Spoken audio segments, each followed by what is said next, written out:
Vous faites bien de le faire, parce qu'une fois qu'on est parti dans notre truc, on oublie complètement. Donc je vais... Voilà. Oui, donc ce soir, on va aborder un sujet que j'ai souvent traité, mais que je ne me lasserai jamais de traiter. Et parce qu'en plus, toute la semaine, le problème a été soulevé. Le fait que les gens croient, mais n'ont pas la foi qui sauve. Parce que la parole de Dieu nous parle d'une foi qui sauve et d'une foi vaine. C'est-à-dire qu'elle ne porte pas de fruits. Et elle ne se... Bon, les gens croient, ils croient. Mais en quel Jésus croient-ils? 2 Corinthiens 11 nous parle du fait que Paul disait à son époque, mais si quelqu'un vient et vous apporte un autre évangile que celui que vous avez embrassé, je l'ai déjà dit, mais je le répète, c'est un passage important parce qu'on y est en plein. Il est dit qu'à la fin des temps, les gens ne vont plus entendre la saine doctrine. Donc leur foi est assise sur un... j'ai dû... Pardon, je n'ai pas dû éteindre. Voilà. Leur foi est assise sur un faux Jésus, un faux évangile. Ils se fabriquent un Dieu gentil, toujours prêt à pardonner tout, n'importe quoi qu'on fasse. C'est pas le Dieu de la Bible. Le Dieu de la Bible, il est 3 fois saint.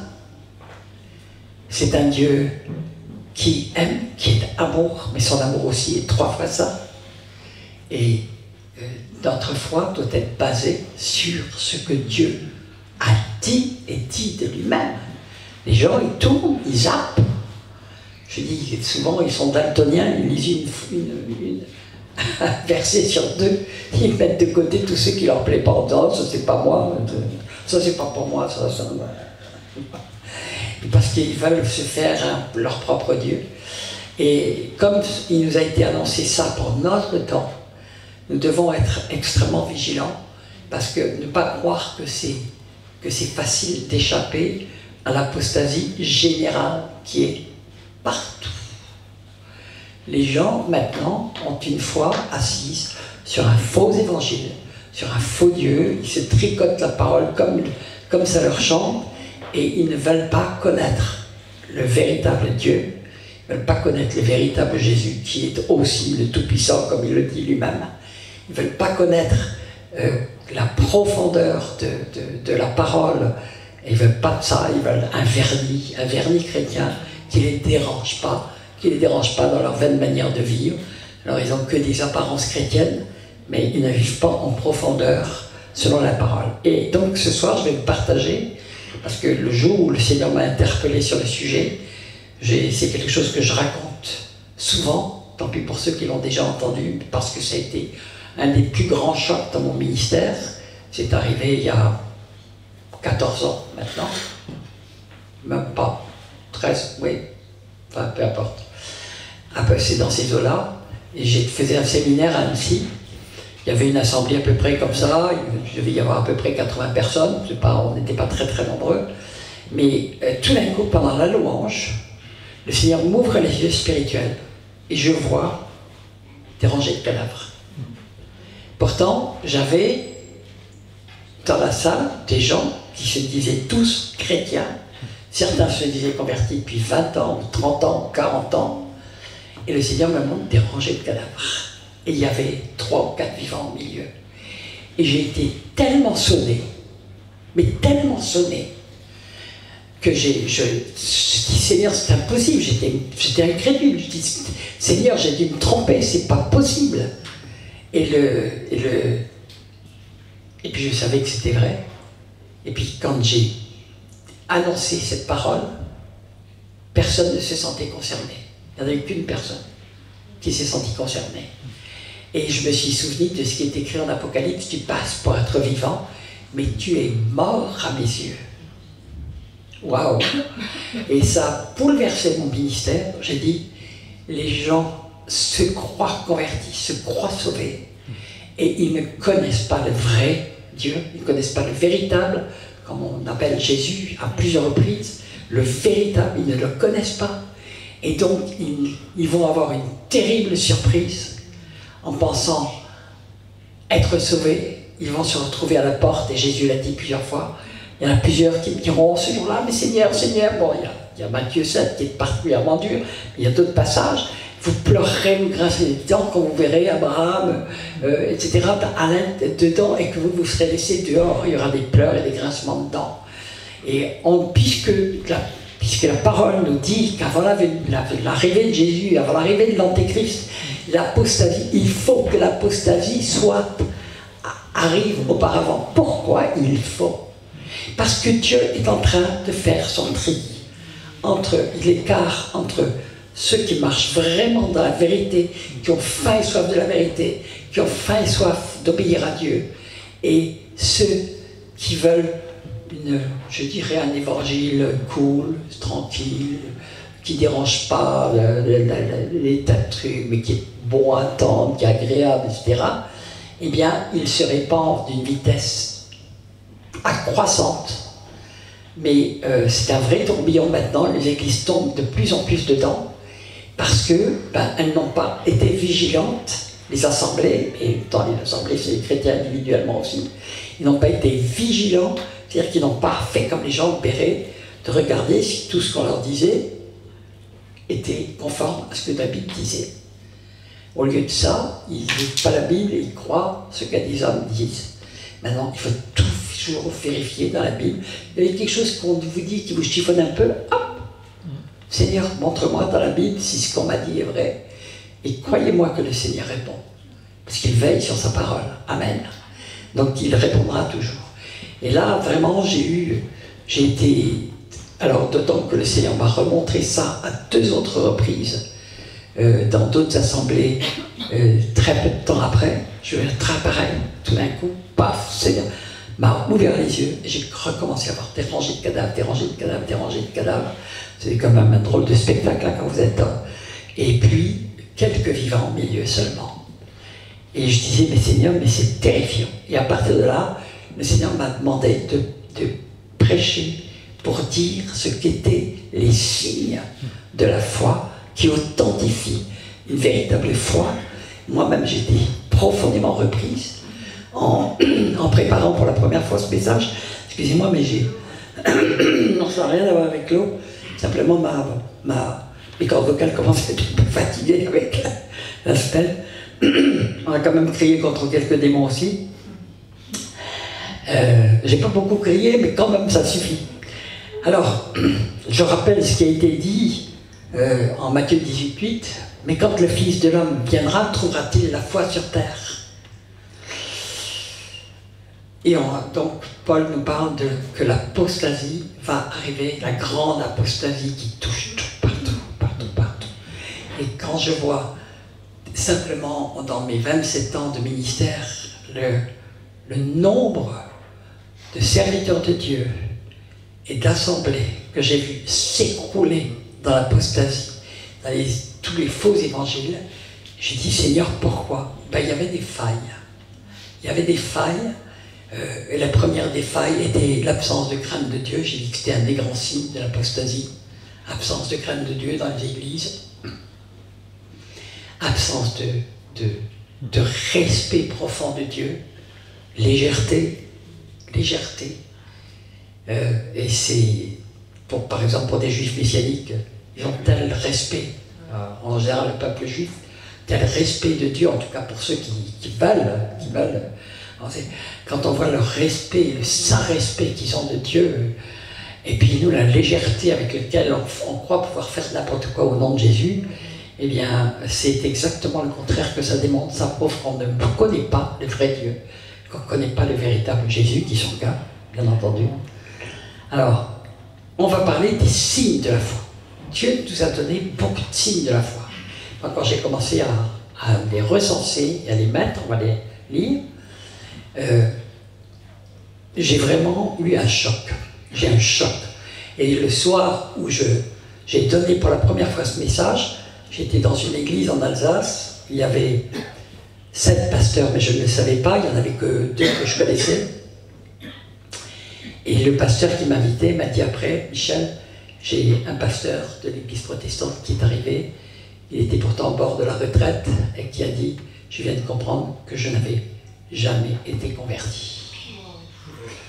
J'étais un jour à Neuchâtel, et c'était tout à fait au début de mon ministère. J'ai simplement témoigné.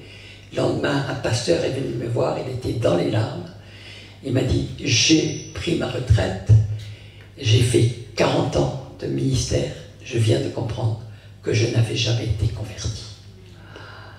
Et il m'a demandé de prier pour lui, pour qu'on se convertisse. Ça vous marque, des choses comme ça. Ça vous marque. Mais ça m'a confirmé qu'il fallait que je parle de ce sujet. Et parce que Dieu a mis des standards. Et nous rabaissons tous les standards de Dieu. Et nous pensons que Dieu a changé. Non, Dieu n'a pas changé. Dieu, il est parfait. Il n'a pas besoin de changer. Donc, il est bon, mais il est aussi sévère. D'accord? Il est sévère parce que ce qu'il veut, c'est le mieux pour nous. Il veut passer son éternité avec nous. Et rien d'impur n'entrera dans son royaume. Et dans l'impureté, il faut mettre aussi tout le fait qu'on ait été léger dans notre manière, qu'on ne le connaît pas. Si on ne le connaît pas, on ne l'aime pas. On aime le Jésus qu'on s'est fabriqué. Mais c'est un personnage fictif. On est dans un temps où le fictif marche beaucoup, hein, avec tout ce qu'on peut voir. Alors, le premier signe que Jésus a donné, et qui est encore complètement tordu, dévalué, Jean 13, 35. À ceci, tous connaîtront que vous êtes mes disciples. Tous connaîtront que vous êtes mes disciples si vous avez de l'amour les uns pour les autres. Le mot amour, il est très trompeur dans les Bibles françaises parce que en grec, il y a 3 mots. Il y a l'amour. Il y a l'amour filié, qui est l'amour sympathie, sentimentalisme, etc. Il y a l'amour Eros, bien sûr, qui n'est pas en soi, mais qui est complètement tordu aussi par les mœurs, etc., qui est aussi un amour que Dieu a donné à l'homme, pour qu'il s'exerce entre un homme et une femme, entre autres, hein, bien sûr, et de préférence mariée. Amen. Et puis surtout, il y a l'amour agapé que le monde ne connaît pas, ou qu'il peut effleurer, par exemple, entre une maman et son bébé. Il peut y avoir ce type d'amour parce qu'il est prêt à donner sa vie pour lui. Donc c'est un amour qui dépasse tout. L'amour agapé, c'est l'amour qui vient d'en haut, qui vient de Dieu, qui est un amour qui est dénué de tout égocentrisme, égoïsme, et qui prend plaisir à la joie de l'autre. Notre joie, c'est de voir l'autre heureux. Voilà.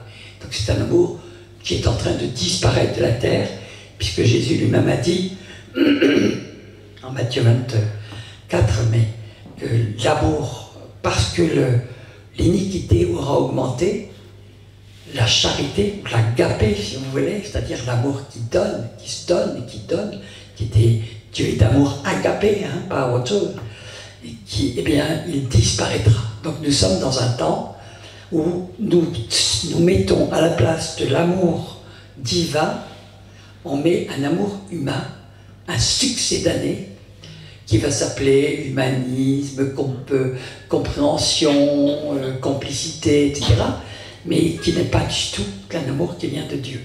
Et quand il est dit, excusez-moi, quand il est dit que à ceux-ci tous, qui est ce tous? Le monde, voyez, dans la première église, ils étaient étonnés par l'amour qu'il y avait. Ils savaient bien que ça venait pas de la chair. Ça ne venait pas de la sympathie. L'amour filié, c'est l'amour sympathie, si vous voulez. Et l'amour fraternel, Philadelphie, c'est l'amour fraternel, mais c'est pas l'amour agapé. L'amour agapé, c'est quelque chose qui vient directement du cœur de Dieu. C'est Dieu lui-même qui est l'amour agapé. Amen. Et donc, quand il est écrit en Romains 5,5, l'amour de Dieu a été répandu dans votre cœur par le Saint-Esprit qui vous a été donné. Donc c'est un amour qui vient d'en haut et qui se répand vers les autres. Je vous ai raconté comment au début de mon ministère j'étais très étonné parce que des gens me disaient « Michel, mais il y a un tel amour qui sort de toi quand tu pries pour les autres. » Puis j'étais la première, mais ahuri qu'on me dise ça, parce que je me sentais mon cœur sec. J'avais été une femme blessée, brisée, cassée, mais Seigneur m'avait déjà mis dans le ministère. Et pour moi, je criais tout le temps, Seigneur, mais donne-moi de l'amour, donne-moi de l'amour, donne-moi de l'amour. Et puis tout d'un coup, des gens me disent, bon. Et puis tout d'un coup, j'ai compris, quand je me suis senti revêtu de Christ, en fait, c'était cet amour divin qui m'enveloppait, qui ne venait pas de ma chair. Il n'y a rien de bon ne vient de notre chair. Et aujourd'hui, on mélange tout, on mélange le sentimentalisme, l'humanisme, le truc. Et tout ça, ça vient de l'homme, ça vient de la chair. Alors que l'amour agapé est quelque chose de pur et qui est tellement rare dans le monde, même dans l'Église aujourd'hui, que les gens le reconnaissent en disant « Mais qu'est-ce qui se passe entre eux? Mais qu'est-ce qui se passe? Il y a un réel amour. Ils sont vraiment là les uns pour les autres. » Moi, je me réjouis parce que quand je vois toute l'équipe qui œuvre avec moi, l'amour qu'ils ont les uns pour les autres, mais je me réjouis, c'est beau à voir. C'est vraiment quelque chose de tellement fort, tellement magnifique. C'est même pas descriptible. C'est pas descriptible. Et comme ils le savent, je les aime du même amour. C'est vraiment comme ça. Et ce qui nous réjouit, c'est de voir l'autre heureux, de voir l'autre qui est élevé, de voir l'autre qui rentre dans sa vocation, dans son élection. On est tellement heureux. Et je peux vous dire que chaque fois que je vois parmi les gens qui viennent dans les séminaires, des gens qui se lèvent et qui rentrent dans cette dimension, mais quelle joie, c'est magnifique. Donc, cet amour est quelque chose qui est en train de se raréfier. Donc voilà déjà le premier signe qu'on est disciple de Christ, donc dans la foi véritable. Et c'est en train de disparaître. Parce qu'à partir du moment où on suit Christ et on est disciple de Christ, on va vraiment rentrer, on va être rempli. C'est écrit. Donc Dieu le fait. Romains 5,5. L'amour agapé de Dieu nous a remplis par le Saint-Esprit qui nous a été donné. Point final. Donc il se manifeste dans notre manière d'être avec les autres, notre manière de faire, d'être attentif, d'être toujours soucieux de ce que l'autre, de sauver l'autre d'abord que de l'emmener, de remplir le ciel, de l'amener là-bas en haut, pas de lui faire plaisir sur terre. Ça, c'est pas important. Quelquefois, il faut être sévère, quelquefois, il faut être dur. Il faut dire des choses avec force pour donner une chance à la personne de rentrer dans l'éternité. C'est notre mission. Et le véritable amour va faire qu'on va faire ça, quitte à se faire haïr. Je racontais tout à l'heure l'histoire d'Étienne. Étienne, il a parlé dans Sanhédrin, il n'était rien du tout aux yeux des hommes, bien entendu, pas aux yeux de Dieu, mais dans le Sanhédrin, il a dit des vérités qui ont été insupportables à l'oreille des pharisiens et qui l'a conduit à la mort. Il n'a pas eu peur de la mort et il était poussé par Dieu. Et c'était en fait le plus grand acte d'amour qu'il pouvait faire que de dire la vérité, même si ça devait le conduire à la mort. Parce que dans ce Sanhédrin, il y avait un homme qui avait besoin d'entendre ça, qui s'est levé et qui, quelques jours après, avec le cœur ouvert pour entendre la voix du Seigneur et devenir le plus grand apôtre de tous les temps. Alléluia. Donc notre façon de croire que l'amour doit se manifester, regardons comment l'amour se manifeste dans la Bible. C'est pas la même chose. Vérifions toujours tout. Ça siffle un peu beaucoup, non? Il faut peut-être baisser un tout petit peu. Attendez que je vous dise laquelle c'est, la 9. Tout petit peu. La 9, c'est celle qui est tout à fait à droite. Là, oui, c'est mieux. Ça siffle pas. Merci. À ceci, tous vous reconnaîtront. Je vous assure, il va arriver un temps, c'est dit, où les gens nous diront, mais qu'est-ce que vous avez, vous? Qu'est-ce que vous avez que je n'ai pas? Et c'est un moyen de témoigner. quand on témoigne, dans notre témoignage, les gens sentent qu'on leur parle par amour, pas pour ratisser pour notre chapelle, mais par amour, parce qu'on a envie qu'ils soient sauvés. Et souvent, ça a été préparé avant, tout d'un coup, sinon, mais quelqu'un à cœur, on a envie d'intercéder, on l'aime, on l'aime. C'est impressionnant, quelquefois, on se met, on est quelque part, on n'a jamais vu une personne avant, et tout d'un coup, on ressent un amour pour cette personne. Ça vient d'en haut, ça vient pas de notre chair. On est bien d'accord? Donc, premier critère auquel nous ne pouvons pas nous soustraire à ça. Est-ce que nous avons l'amour agapé dans le cœur? Et le Seigneur a dit qu'il nous donnait en abondance sa vie. Donc, pas petitement. Si on veut avoir beaucoup d'amour, il faut avoir beaucoup de Jésus en soi. Parce que lui, il aime. Dans notre cœur, il aime, il transmet son amour pour les autres. D'accord?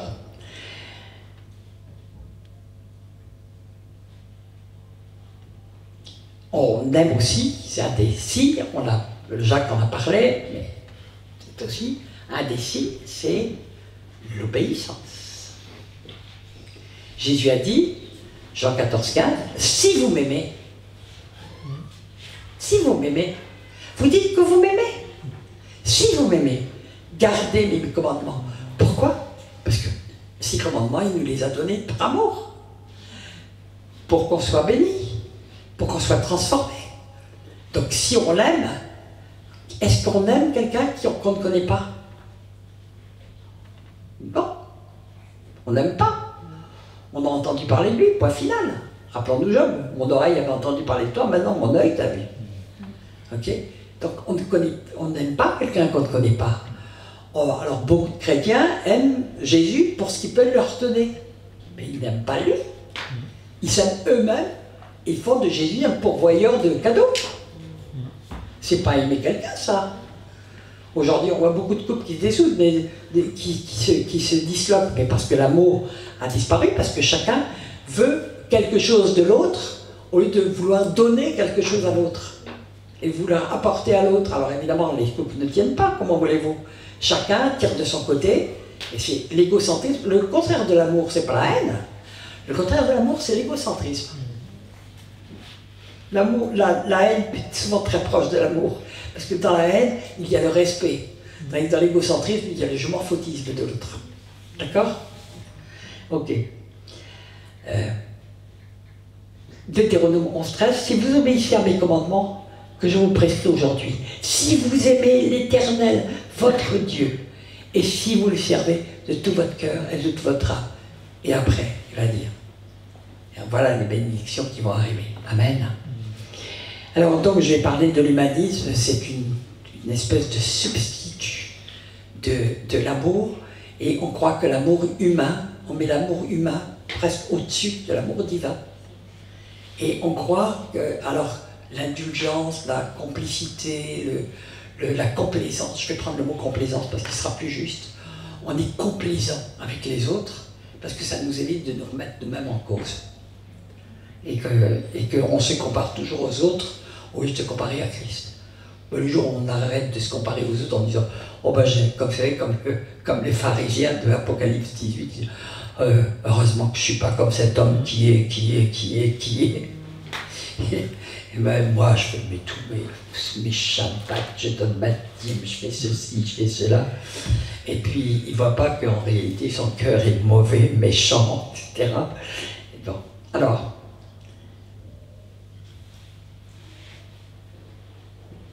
on va parler des signes de la foi. J'ai parlé du premier, c'est l'amour, d'accord? Donc je vais parler aussi de la soif de la vérité. La soif de la vérité. Les gens, quand ils se convertissent, souvent, ils se mettent à dévorer la parole parce que c'est comme une lumière, puis qui les lave de tout ce qu'ils avaient dans la tête. Moi, je sais que j'ai dévoré la Bible. Quand je me suis converti, j'étais émerveillé tout le temps. C'est une soif de la vérité. Ça veut dire qu'on a envie, parce que la parole, là encore, est très sévère. Je l'ai lu cette semaine, en 2 Thessaloniciens 2. aussi Dieu leur envoie une puissance d'égarement pour que ceux qui n'ont pas reçu l'amour de la vérité, mais qui ont pris plaisir à l'iniquité, c'est-à-dire à faire ce qu'ils veulent, si on veut bien, même si c'est complètement contraire aux lois de Dieu, soient condamnés. C'est une parole sévère. Mais Dieu est sévère parce qu'il est bon. Un père qui n'est pas sévère avec ses enfants ne les aime pas. Parce que sa bonté va être alliée avec sa sévérité. Il va le faire tout simplement pour les préparer à devenir des hommes ou des femmes. Aujourd'hui, on est plus sévère avec les enfants. Mais c'est le contraire de l'amour. Parce qu'ils n'ont plus de repères, ils ne savent plus ce qui est le bien, le mal. Et puis ils vont devoir être confrontés après dans la vie.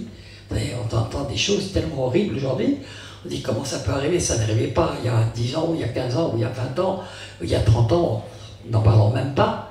Mais j'ai encore appris hier par les trucs, il y a une enfant de 11 ans qui s'est suicidée parce que non seulement elle était, vous savez, harcelée dans son école par des moqueries, des choses comme ça, mais même un de ses professeurs en faisait autant.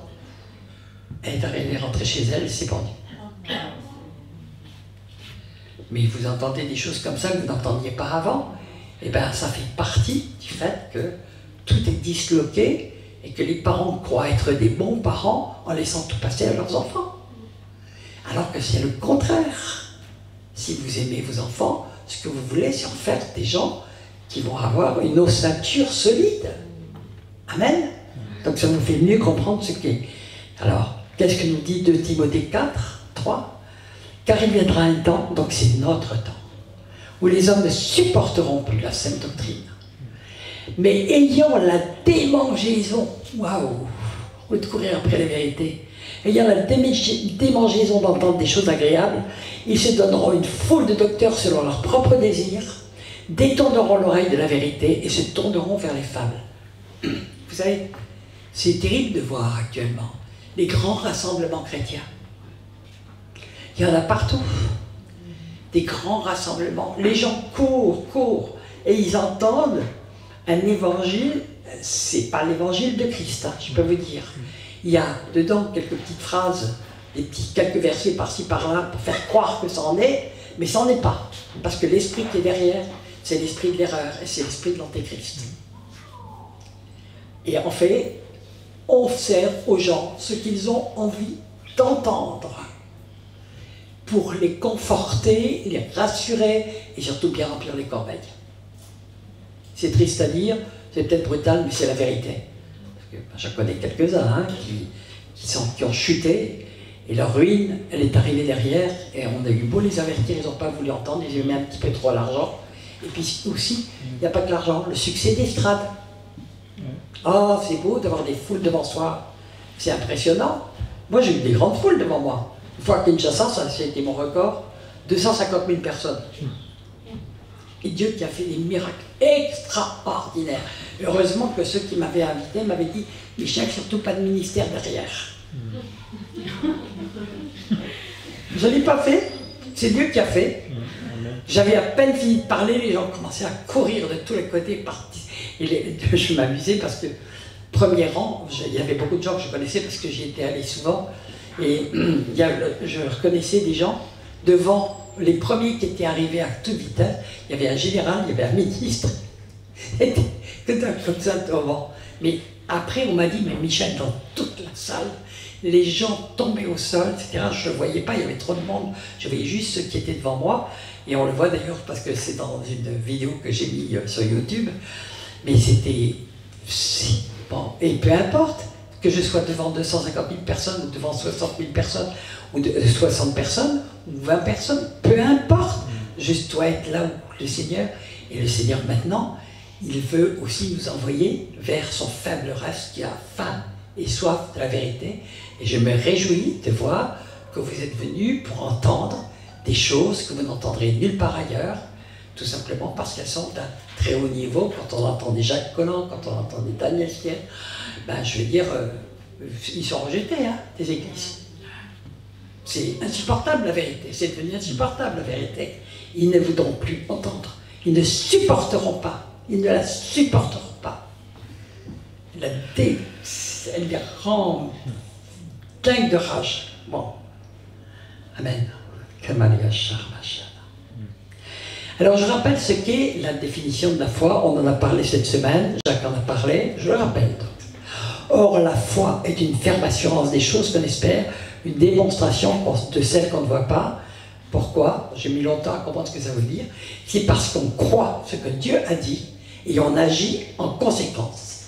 Et on met en pratique en sachant par avance que si Dieu les a dit, ça va, c'est ce qui va se passer. Amen. Et c'est une démonstration. Il y a des gens qui arrivent, qui témoignent en disant Dieu m'a dit que je vais faire ça. Alors, je ne parle pas de tous les gens qui disent Dieu m'a dit, Dieu m'a dit, Dieu m'a dit, Dieu m'a dit, et ce n'est pas Dieu qui a parlé. Hein? Mais quand les gens sont certains que Dieu leur a dit quelque chose et qu'ils disent Dieu m'a dit, et puis que derrière on voit la chose arriver, c'est un témoignage. Hein? Sinon, on nous a demandé d'être des témoins. Romains 10, 17, la foi vient de ce qu'on entend, je fais des rappels. Hein, là. Et ce qu'on entend vient de la parole de Dieu. C'est-à-dire, quand le mot entend dans le grec, c'est vraiment qu'on l'enregistre et qu'on le fait. Bon. Alors que Jacques va nous parler du fait qu'on peut être des auditeurs oublieux. C'est-à-dire, ah, c'est beau ça. Vous savez, souvent je blaguais avec ça, parce que souvent les chrétiens ils sortent comme ça, oh la prédication elle était formidable, mais c'était magnifique, c'est bien, waouh. Et oui, et ben qu'est-ce qu'il a dit? Écoute, je sais plus très bien, mais c'était beau, hein. Du vent, il n'en est rien sorti. Et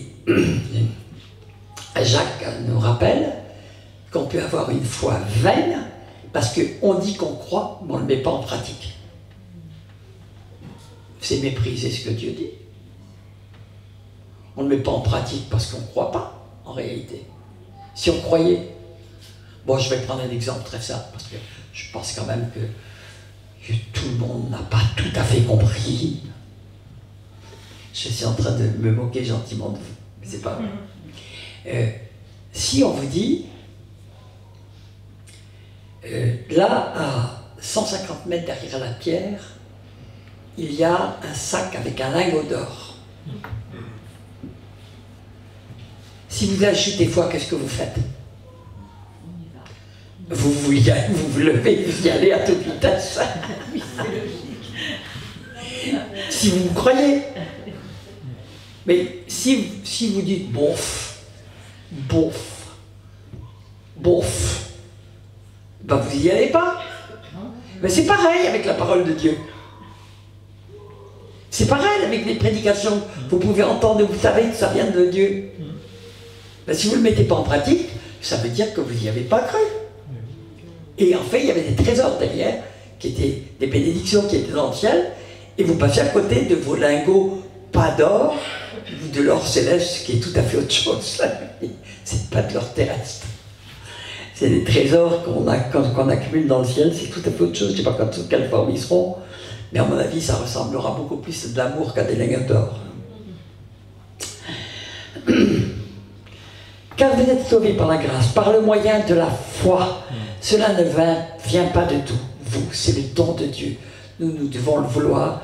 Plus on le veut, plus on va lire la Bible, plus notre foi va augmenter. Plus on va mettre la foi à l'épreuve, plus notre foi augmente. Plus on la met en pratique, plus notre foi augmente parce qu'on le voit s'accomplir. Et c'est toujours merveilleux de voir notre foi grandit. Mais il y en a qui stationnent parce que tout simplement ils ne mettent pas en pratique la parole de Dieu. Ils doutent. Même s'ils disent non, je crois, c'était bien biblique, j'y crois, mais ils ne le mettent pas en pratique. Ça s'appelle foi vaine. Amen. Et c'est une foi qui ne sauve pas. Les gens disent, oh mais je crois en Dieu, je vais te sauver. Hein, tu crois en Dieu? Ben, très bien, tu crois en Dieu. Mais moi, je ne sais pas si tu es sauvé ou pas. Parce que moi, je veux voir si tu mets vraiment en pratique la parole. Et je veux voir les fruits de ta vie. Je veux voir les changements dans ton cœur. C'est pas moi qui le veux, c'est Dieu qui le veut.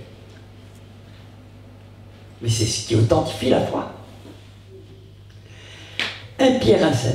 Ainsi la valeur est éprouvée de votre foi, beaucoup plus précieuse que l'or. C'est parce que, pourquoi elle est si précieuse? C'est parce qu'elle est très rare. plus précieuse que l'or, qui est périssable, et que l'on soumet pourtant à l'épreuve du feu, aura pour résultat la véritable foi, aura pour résultat, vous voyez là, c'est encore des signes, la louange, la gloire et l'honneur, lorsque Jésus-Christ paraîtra. Vous l'aimez sans l'avoir vu, vous croyez en lui sans le voir encore, vous vous réjouissez d'une joie indescriptible et glorieuse, parce que vous obtenez le salut de votre âme pour prix de votre foi. Vous savez, on est sauvé qu'en espérance. Et voilà des critères. Vous voyez, je vous donne le truc, c'est 1 Pierre 1, 7.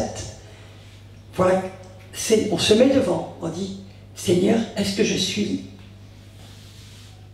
j'ai envie le matin quand je me lève de te louer, de te glorifier, peut-être pas le matin ni à midi, mais en tout cas, s'il vient un moment, dans tous les jours, c'est la norme pour quelqu'un qui a vraiment la foi et qui est vraiment converti, que d'avoir la louange dans le cœur pour Dieu, d'avoir envie de lui rendre grâce en tout, dit l'apôtre Paul. Rendez grâce en tout. Est-ce que nous sommes tout le temps en train de rendre grâce ou est-ce que nous sommes en train tout le temps de récriminer? Je dis ça parce que les Français sont des grands spécialistes de la récrimination. Est-ce que nous sommes toujours mécontents de ce que nous sommes? C'est pas la foi. Parce que quand on a compris qu'on est un petit reste dans la main du Seigneur et que rien ne peut nous ravir de sa main si on marche avec lui, mais on est les plus grands privilégiés de la terre. Est-ce que vous savez que un vrai chrétien, par rapport au païen, je vais vous expliquer la différence. Le païen, il a peur de l'avenir, se soucie tout le temps pour l'avenir, il essaye de se débattre pour essayer de préserver son avenir par tous les moyens possibles, celui même de ses enfants, de sa famille, etc. Mais il est toujours en train de les yeux fixés sur l'avenir parce qu'il craint. Et puis, il a tout le poids de son passé dessus. C'est-à-dire que toutes ces mauvaises expériences, etc., pèsent sur tout ce qu'il fait. Et sur ses décisions, sur sa façon de parler, sur sa façon d'agir. Et puis, c'est tout le temps, et puis certains, c'est tout le temps de pleurer sur eux-mêmes, sur leur passé, d'être tout le temps en victime, se poser toujours en victime. Vous le voyez tout le temps, par exemple, avec l'islam, mais chez les chrétiens aussi. Hein. Enfin, ceux qui disent chrétiens. Donc, le passé, il est là comme un fardeau, parce qu'ils n'ont pas devenu des nouvelles créatures. D'accord ? Les choses anciennes sont passées, toutes choses sont devenues nouvelles. Mais les seuls qui ne se soucient pas du lendemain et dont le passé ne pèse plus, c'est qui? Les vrais chrétiens. Ils font confiance à Dieu pour leur avenir, parce qu'ils connaissent les promesses de Dieu, et les choses anciennes sont passées. Alléluia! C'est la démonstration. On a juste envie de partager la gloire de Dieu ou de parler de ce que Dieu a fait. Amen. C'est un signe. Je veux dire, moi, quelquefois, je rabouille des personnes en disant, mais tu t'en sors pas de ton passé. Ben, il faut peut-être que tu te convertisses et que tu deviennes une nouvelle créature. C'est la norme. On s'occupe d'aujourd'hui, j'ai déjà dit, le soin demain, le jour aura soin de lui-même. Bon, c'est des signes de la foi, tout ça. Ça fait partie des signes de la foi. Je vous donne quelques-uns, mais d'un bout à l'autre, vous devez être interpellé en disant, Seigneur, mais je ne suis pas dans ce que toi tu as dit. J'ai commencé doucement parce que je vais aller de plus en plus haut. Hein. Attention. Alors, j'ai parlé donc des signes visibles. J'ai parlé de l'obéissance, Jacques en a assez parlé, mais je rappelle quand même ce qui est dit, ceux qui me disent Seigneur, Seigneur n'entreront pas tous dans le royaume des cieux, mais celui-là seul qui fait la volonté de mon Père qui est dans les cieux. Attendez, si Jésus l'a dit, c'est que c'est ce qui va se passer. Les seuls qui vont, c'est pas les croyants qui vont rentrer, ce sont ceux qui font la volonté de Dieu. S'ils ont foi, ils vont faire la volonté de Dieu, parce que c'est la chose la plus merveilleuse à faire, parce qu'on en voit les fruits et que ça nous dépasse complètement. savez, il y a un chant que j'aime beaucoup, qui, j'ai dit plusieurs fois dans d'autres séminaires, mais que j'entends, que je continue à écouter. Il est en anglais, il n'est pas traduisible en français, même si je l'ai traduit en français, il n'est pas vraiment traduisible en français. Mais moi, quand j'arrive à cette phrase, c'est un chant qui s'appelle You Raise Me Up. Donc tu m'élèves, tu me relèves, même ça est difficile à traduire vraiment bien exactement en français. Et puis ça se dit, mais you raise me up, tu me relèves, to be more I can be, c'est-à-dire pour plus que je ne peux être. En français, c'est plus que je ne pourrai jamais arriver par moi-même. Voilà. Donc le Seigneur, à partir du moment où on a la foi, il peut nous faire, Jésus l'a dit. Quand il a dit, vous auriez un grain de sénévé de foi, vous diriez à cette montagne, au toit de là, va te jeter dans la mer, elle va te jeter dans la mer. Je dis, combien de montagnes vous avez déplacées? Bah, ben moi non plus, j'en ai pas déplacé. Parce qu'il ne me demande pas de déplacer forcément des montagnes de pierre, parce que ça n'a pas beaucoup d'intérêt, c'est lui qui nous a mis là pour bonne raison. Mais quelquefois, il nous fait déplacer des montagnes qui sont, ça ne peut être que par la foi. Un grain de sénévé, c'est le plus petit grain qui soit. On parle de grains de sénévé de foi, donc, qui peuvent nous faire déplacer des montagnes.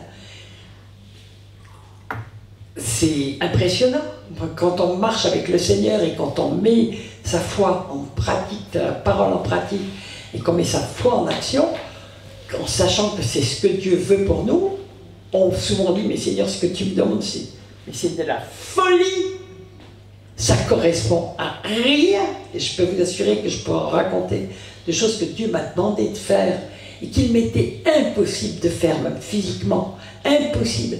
Et puis je l'ai fait par la foi, et quand j'ai vu ce que Dieu faisait, je reste, ben ça vous augmente la foi, ça vous augmente la foi, ça vous augmente la foi, ça vous augmente la foi, et plus la foi augmente, plus le Seigneur peut nous faire des choses qui nous dépassent complètement. Amen. Alléluia. Alors que ce qu'on fait par notre chair, c'est très limité. Non seulement c'est très limité, mais on peut faire beaucoup de dégâts, hein, comme j'ai raconté.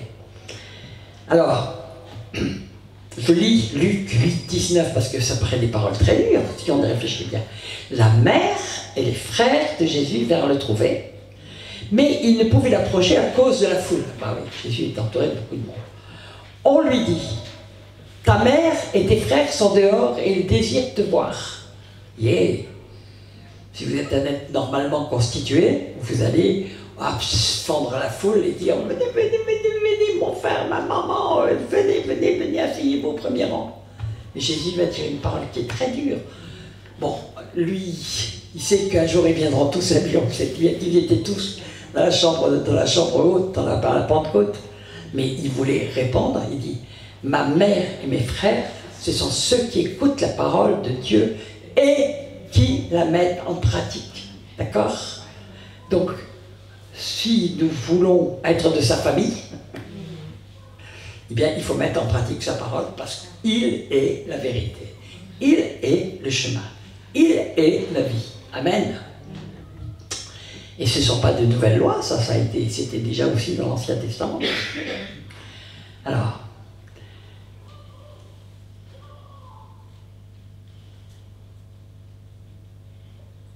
bon, ça je l'avais fait. Bon, ok, je passe par là-dessus. Ce que j'ai cité tout à l'heure, c'est Matthieu 24, 12. Et parce que l'iniquité se sera accrue, la charité du plus grand nombre, se traduit agapé par charité, mais ce mot a été aussi lui-même tellement galvaudé, il n'y a plus grand-chose, mais la charité, c'est l'amour qui se donne. Alors prenons le mot agapé, parce que c'est le seul qui n'a pas été encore galvaudé. L'agapé du plus grand nombre se refroidira. 1 Jean 3, 23. Et c'est ici son commandement, que nous croyons au nom de son Fils Jésus-Christ et que nous nous ayons les uns les autres selon le commandement qu'il nous a donné. C'est un commandement. C'est un commandement d'aimer. Celui qui garde ses commandements demeure en Dieu et Dieu en lui. Jésus a dit, celui qui ne demeure pas en moi, il sera coupé et jeté au feu. Waouh! Hein? Donc on en a déjà parlé. Alors,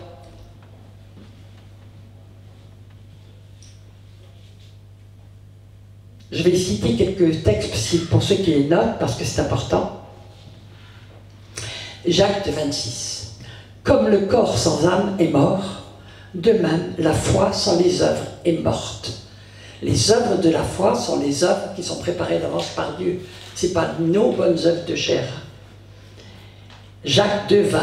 Veux-tu savoir, ô homme vain, c'est-à-dire ce que tu fais ne sert à rien, sauf à flatter ta vanité, que la foi sans les œuvres est inutile tant qu'elle ne sauve pas. Et d'ailleurs, dans certaines traductions, elle ne sauve pas.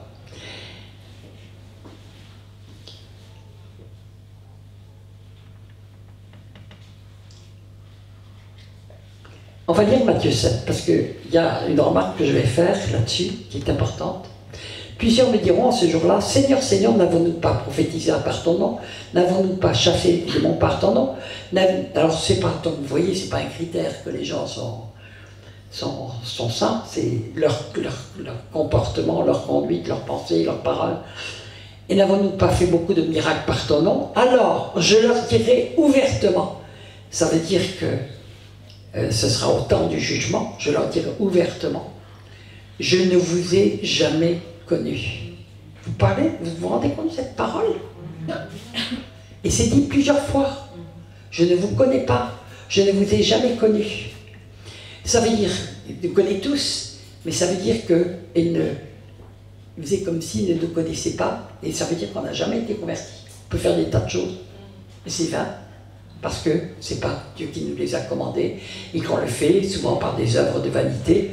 Vous savez, bien sûr qu'il y a des gens qui font des miracles au nom de Jésus, et pourtant ils seront jugés sévèrement, parce que tout simplement, Dieu ne révoque pas ses dons, ils ont reçu des dons, et puis ils les ont servis pour leur propre gloire, ou pour faire de la fortune, et puis ils ont fait bafouer le nom de Jésus, en réalité, hein, parce que, je ne citerai pas de nom, mais quand je vois des évangélistes hyper connus qui vivent, qui n'acceptent pas de venir s'ils ne sont pas dans première classe. Ça, je veux bien s'ils étaient handicapés ou très vieux et qui ne supportent pas la vie autrement, et puis qui demandent des suites à des prix extravagants dans des hôtels, qui se promènent avec des choses. Moi, je connaissais une église en Suisse. Je lui ai dit, je ne sais pas pourquoi cette église, on ne m'y a jamais invité. Elle m'a dit, il n'invite que les évangélistes qui ont au moins une piscine privée et au moins deux voitures de luxe. Parce que sinon, ça veut dire qu'ils ne sont pas bénis de Dieu. Je dis, ben juste alors, ben zut, alors, parce que Jésus ne devait pas être béni de Dieu, vu qu'il n'avait même pas une pierre pour poser sa tête. Non, mais tout est déformé, mais c'est impressionnant.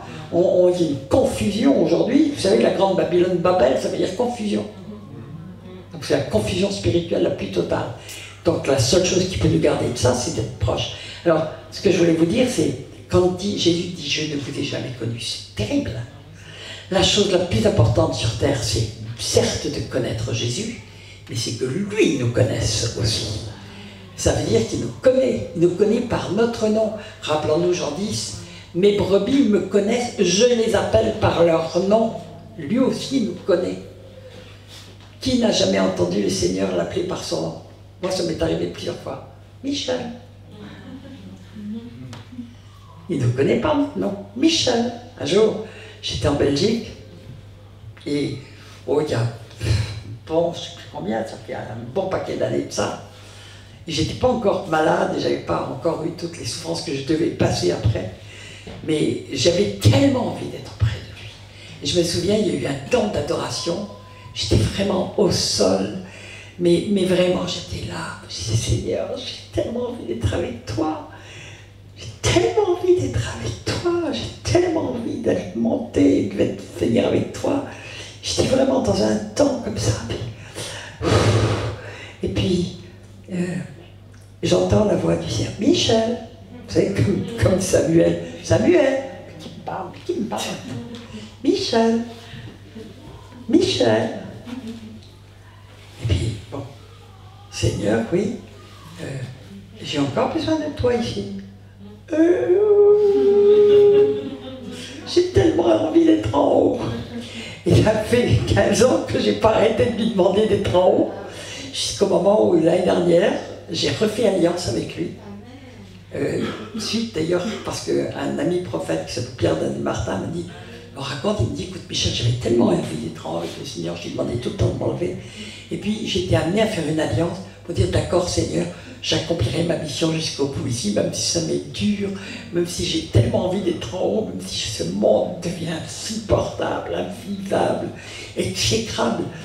Mais je fais alliance avec toi pour que je fasse ma mission jusqu'au bout. Quand il m'a dit ça, je me suis pris une bombe, un bon petit coup là sur la figure, parce que je me disais, mais c'est exactement ça, ça fait des années que je crie à Dieu de m'emmener tout le temps, parce que j'ai envie d'être en haut, parce qu'en plus il y a eu des souffrances physiques, des souffrances morales, ça n'arrêtait pas. J'ai dit, Seigneur, arrête, je suis parfaite, c'est pas la peine de continuer, de souffrir comme ça. Et puis, chaque fois le Seigneur disait, pas pour moi, hein, t'es pas arrivé au stade où je veux que tu arrives. Alors, et puis, j'ai refait alliance. J'étais épuisé à ce moment-là, j'étais vraiment épuisé.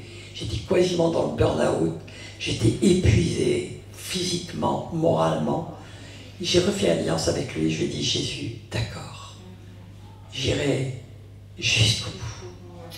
J'irai jusqu'au bout de la mission que tu m'as confiée. Et je dirais quasi instantanément, et Jude s'en souvient, parce que c'était en janvier, quand est-ce qu'on a fait Bobigny? En février, on l'a fait en février. Mais de quelle année? Moi, je ne sais plus si c'est 3 ans ou 2 ans. Non, ça doit être 2 ans. 2 ans. 2 ans. Et c'est comme s'il y avait une énergie nouvelle qui était revenue. Et quand j'ai fait ce séminaire, juste après, j'étais vraiment détruit, démonique, cassé. Eh bien, il y a eu une onction, le double d'onction m'était tombé dessus. C'était absolument merveilleux. Et puis, c'est depuis 1 an, il commençait à y avoir des prophètes qui arrivent en me disant « Mais Michel, on a vu, tu avais rajeuni de 20 ans, tu avais rajeuni de 30 ans. Jacques Collin, au mois de décembre, dit « Tu vas rajeunir de 40 ans. » C'est encore mieux, ça. Hein, bon. Et puis, c'est pas pour aller danser au bal, hein, c'est parce que j'aurais besoin de toutes mes forces. Pour la mission que Dieu qui m'attend, je la connais, je ne peux pas la partager, je la connais, elle va me demander beaucoup de force physique, tout simplement aussi. Donc, tant mieux Seigneur, comme dans Ézéchiel, hein, tu me refais mes nerfs, mes muscles, ma peau. Bon, je vais avoir 78 ans, mais après tout, Moïse a commencé à 80. Hein. Il a fait un sacré boulot, hein, quand même.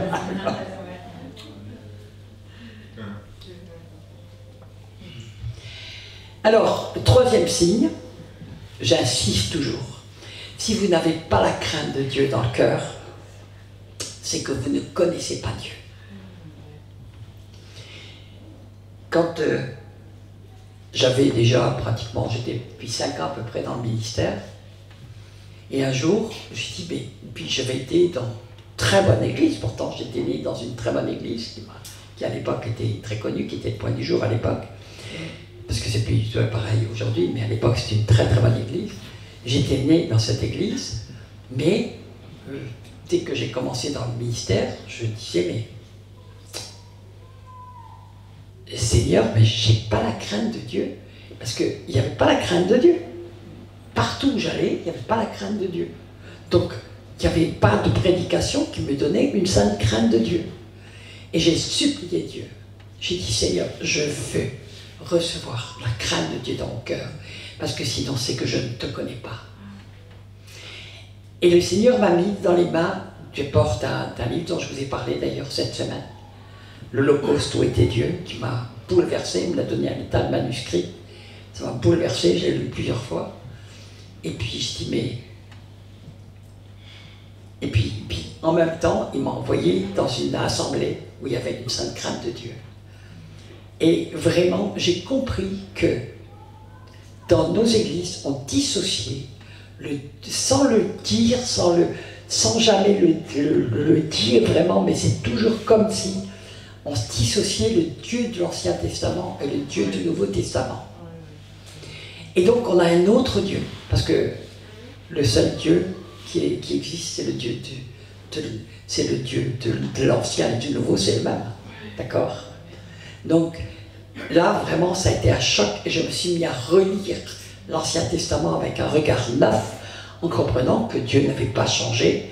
Et comme il est dit en Romains 11, que s'il n'a pas épargné les branches naturelles, il ne nous épargnera pas non plus. Ben, j'ai complètement changé mon regard à travers la parole. Dieu m'a vraiment ouvert les yeux.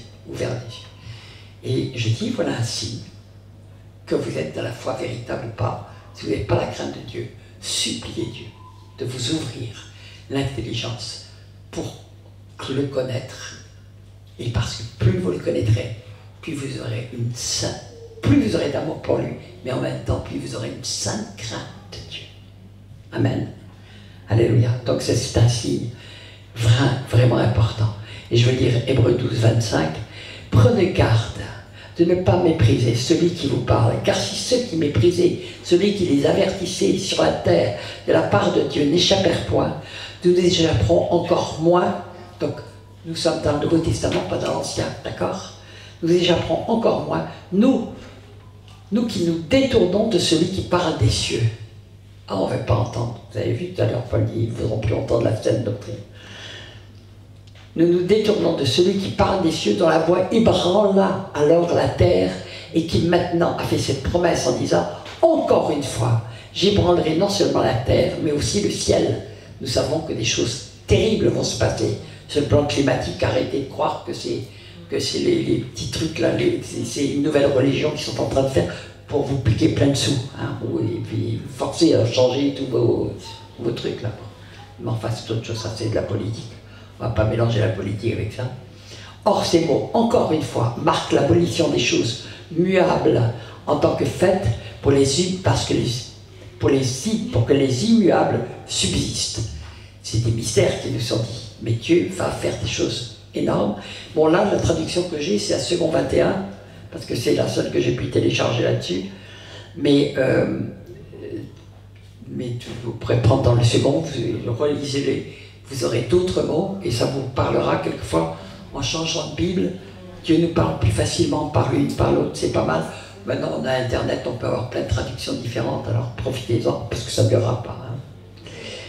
C'est pourquoi, saisissant le royaume inébranlable, regardez ces mots, saisissant le royaume inébranlable, conservons la grâce, afin que par elle nous rendions notre culte à Dieu d'une manière qui lui soit agréable, avec respect et crainte, car notre Dieu est aussi un feu dévorant. Amen. Donc, lisez-le dans plusieurs traductions, vous allez voir comment Dieu va vous parler.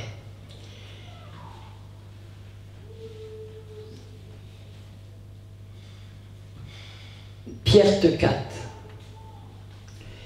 Si tu la cherches, on lui parle de la sagesse, de l'intelligence, des choses de Dieu, comme de l'argent, et si tu la recherches soigneusement comme un trésor, alors tu comprendras la crainte de l'Éternel et tu trouveras la connaissance de Dieu. Donc ça demande de notre part pas de la passivité, ça demande de vouloir connaître Dieu. Chercher à me connaître, dit l'Éternel. Chercher à me connaître. On sonde la parole, on demande au Seigneur, Seigneur, je veux te connaître. Et on va trouver la connaissance de Dieu à travers sa parole et à travers la mise en pratique de sa parole. Parce que c'est là qu'il se révèle le plus. J'avais écrit conclusion, nos églises n'ont ni obéissance, ni amour, ni crainte de Dieu, ce qui veut dire qu'elles ne connaissent pas le vrai Dieu. Je suis sévère, mais vous savez bien que ce que je dis, c'est la vérité. Il y a des petites bergeries où il y a encore des choses qui sont bonnes, merci Seigneur, mais dans l'ensemble, elles tombent toutes dans l'apostasie. Okay? 2 Corinthiens 5, donc j'insiste un peu là-dessus. 2 Corinthiens 5, sachant donc la crainte qu'on doit au Seigneur, de l'amour, on doit aussi la crainte, nous persuadons les hommes, et Dieu nous connaît, et j'espère que dans vos consciences, vous nous connaissez aussi. Amen. Cette crainte empêche aussi le péché, d'accord? Quand on comprend que ce qui est dit par Paul, le salaire du péché c'est la mort, et que le salaire du péché c'est la mort, point final. Eh bien, nous avons une sainte crainte, et donc nous allons obéir aussi à la parole, pas seulement parce que Dieu l'a dit, mais en plus parce que nous avons une sainte crainte de Dieu. Et nous savons que si nous ne le faisons pas, nous savons que si nous obéissons, nous aurons beaucoup de bénédictions. Nous savons que si nous n'obéissons pas, eh bien, il